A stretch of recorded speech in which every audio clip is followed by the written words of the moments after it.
Yorme nag-inspection sa dyan sa tapat ng PGS sa baha.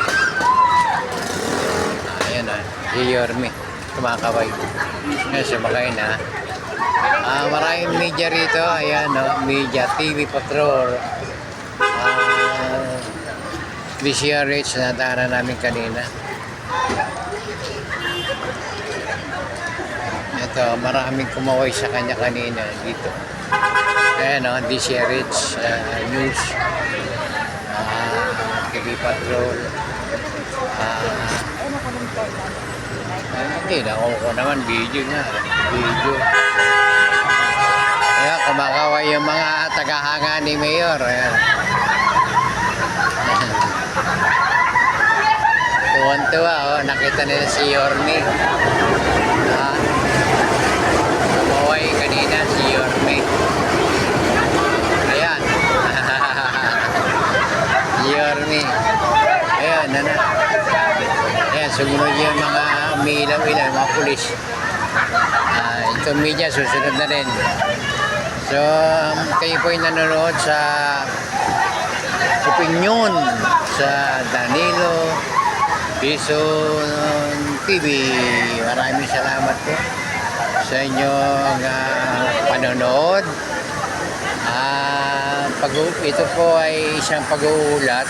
Nagkataon meron kaming pupuntahan na daanan namin na maraming tao rito. Nagpadaanan dito pala si Yorme. Tumawid dito sa stoplight papunta ng loob sa PGH. Tinignan niya siguro yung baha ito sa loob kung hanggang saan. So, ngayon ay July 22, 2025. Kasalukuyang ilang araw na umaarangkada yung bagyong Krising. Halos maghahapon ang ulan.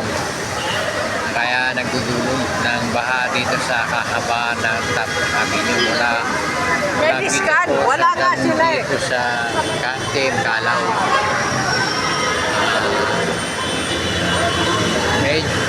Malalim na sa parting malapit sa United Nations. Dito lang medyo mataas. Ayan, kaya walang baha dito sa top.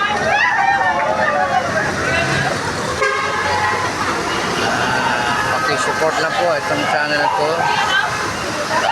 Danilo Dizon TV at yung Nilo Isla TV. Dalawa po yan, Danilo Dizon TV at saka Nilo Isla TV. Pakipindot lang po yung symbol ng kamay sa baba ng video at yung picture ko.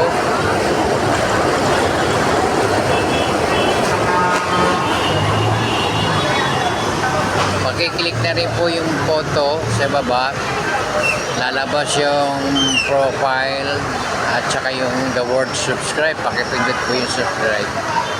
Kung nagawa nyo po yun, maraming salamat po sa inyong